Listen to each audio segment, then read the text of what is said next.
La Maison du Diapason, c'est en premier lieu un projet que la communauté a fait pour sa population, pour les gens qui veulent vivre leur dernier moment dans un endroit empreint de sérénité, empreint de calme.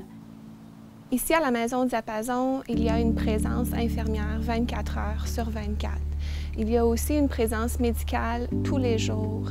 Les patients ont la possibilité d'être vus par un médecin tous les jours. Mais arrive un moment où le bon vouloir et la capacité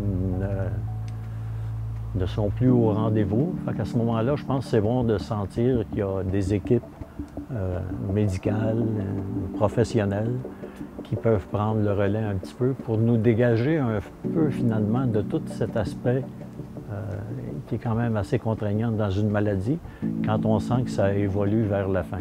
Les tâches des médecins et de l'équipe médicale et de l'équipe infirmière, c'est de s'assurer que le malade et sa famille reçoivent les soins nécessaires, l'écoute nécessaire. Parce que les patients qui sont ici, c'est leur dernier moment parmi nous. Alors, notre tâche, c'est de rendre ces moments-là les plus paisibles possibles.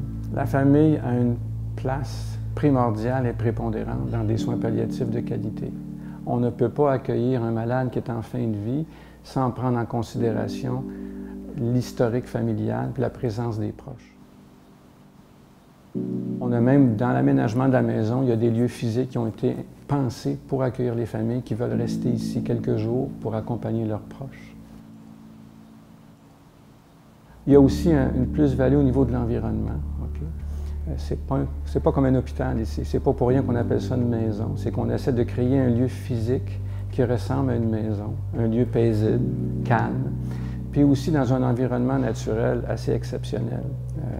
On a juste à regarder autour de la maison ici comment ça a été pensé, construit et aménagé.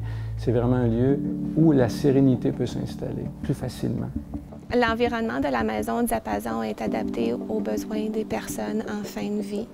Tous les équipements et le matériel est conçu pour faciliter la mobilité de nos personnes qui sont admises ici.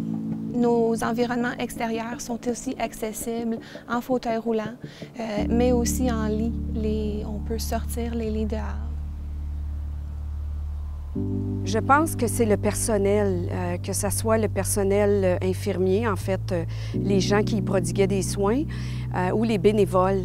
Maman les appelait souvent ses anges. Bien, c'est sûr qu'on souhaiterait que tout le monde puisse connaître une fin de vie dans un environnement comme ici au Diapason, où est-ce que les soins sont prodigués avec tellement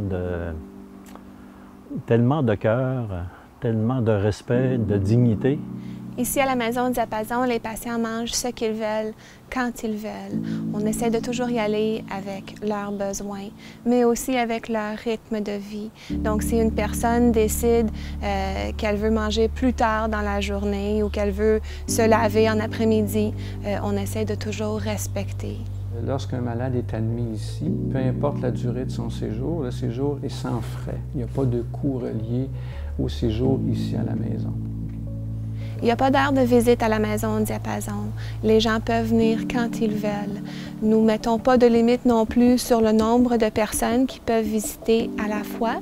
Par contre, ce qui est important pour nous, c'est que le rythme de la personne soit toujours respecté. Quand je pars le soir, je pars en toute confiance.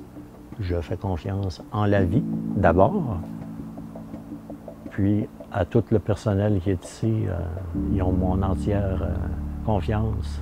Il me vient un petit peu à l'esprit cette pensée de Gilles Vigneault, le temps que l'on prend pour dire « je t'aime », c'est le seul qui reste à la fin de nos jours, finalement.